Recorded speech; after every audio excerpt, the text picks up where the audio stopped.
let's look into the air conditioning experiment. As we know, the basic theory for refrigeration and air conditioning remains the same. And the basic components of both the refrigeration and air conditioning test rig is the same, that is vapor compression refrigeration system, VCRS. Now, so let's familiarize the parts, the components of air conditioning test rig first. As we know, the most important four components are compressor, condenser, expansion device and evaporator. So this is our compressor, and here we have the condenser.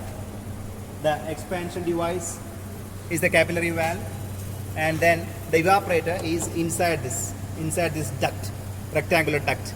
So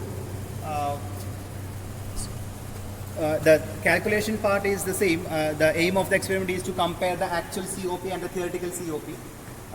The actual COP, as we know, it is the refrigeration effect by work done. For calculating the refrigeration effect, we need the psychrometric chart.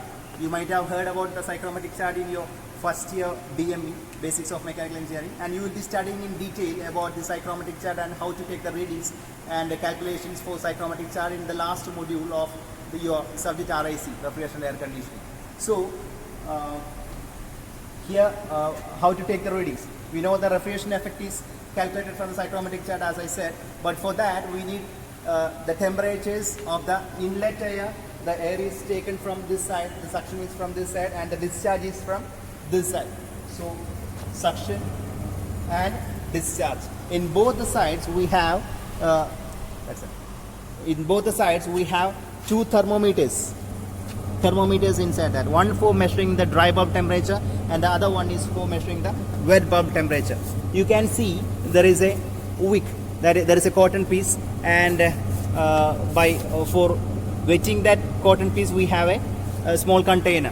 So by wetting that thermometer tube, by wetting that cotton piece, we can take the wet bulb temperature reading. The other one will be showing the dry bulb temperature reading. So by taking the dry bulb and wet bulb temperatures in the suction side and plotting it in the psychrometric chart, we will be getting the point for the suction. And the same thing here in the discharge also, we have two thermometers, dry bulb and wet bulb temperatures for reading the dry bulb and wet bulb temperatures.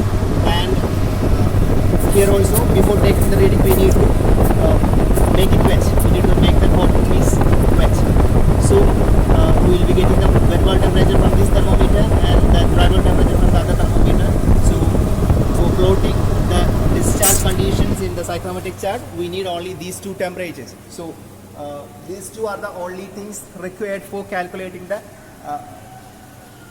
refrigeration effect for the actual COP. So refrigeration effect by calculating m dot A into HA1 minus HA2. That is the formula for finding out the enthalpy difference for the inlet and exit conditions. We need these four temperatures. That is dry bulb temperature and wet bulb temperature, both in inlet and exit side. So m dot into HA minus HA2, HA1 minus HA2. HA1 and HA2 are from psychrometric chart. M dot is the mass flow rate. The mass flow rate can be calculated by the formula rho AV, that is density into area into velocity. Area of this rectangular duct is given as the specifications. Density of air, we know that, and the last parameter that is required is the velocity.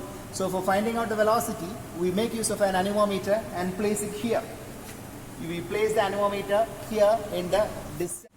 So by placing the anemometer here in the passage of the air, we get the air velocity. So we have all these parameters: density, area and velocity. So the multiplication of all these three parameters, the rho into A into V, we get the mass flow rate m dot. So m dot into the specific enthalpy HA1 minus HA2, that we get the refrigeration effect divided by work done.